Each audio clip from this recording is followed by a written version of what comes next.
Well, I just always love to be out traveling the state of Nebraska. And to be here, we were invited for the ribbon cutting at the library and the new City Hall offices earlier. We didn't make it for that. So met up with the mayor and had a tour of the library, the facility there. I got to see the City Hall. And what a great facility that is. And then the mayor took us on out to the field house, and we just had a fabulous tour there with the hospital administrators, the folks that run the Y, the folks that run the house, and even got to see the facility that's there for pediatric therapy as well.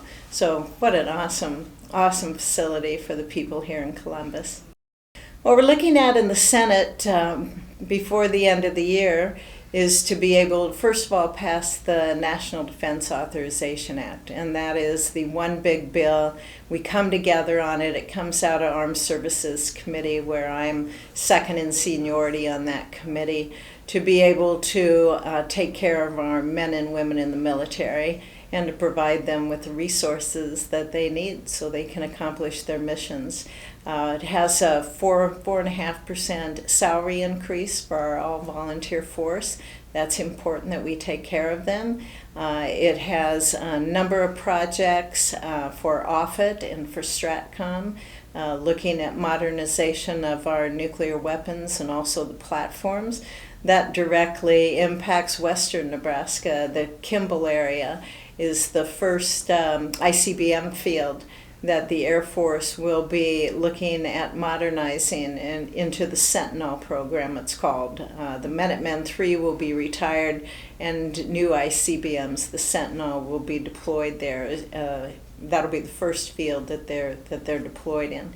So all of that obviously is our first duty, I believe, in the United States Senate, and that's the national security of this country.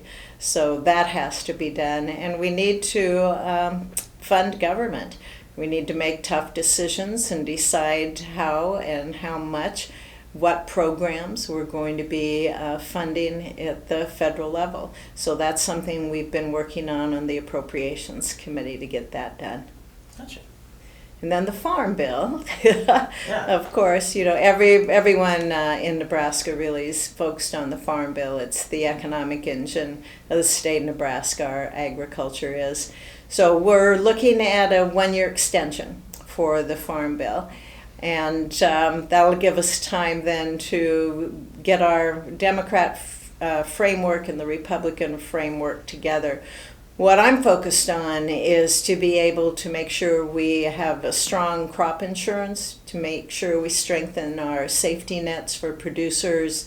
We're going to be really focused on continuing to have our voluntary conservation programs.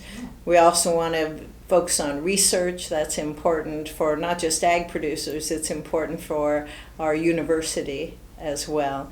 And then a big push for trade. No matter who's in the White House, we need to make sure that we get back to a strong trade program for all our agricultural products. That's a major part of the trade balance that we have as a country, but also for the state of Nebraska.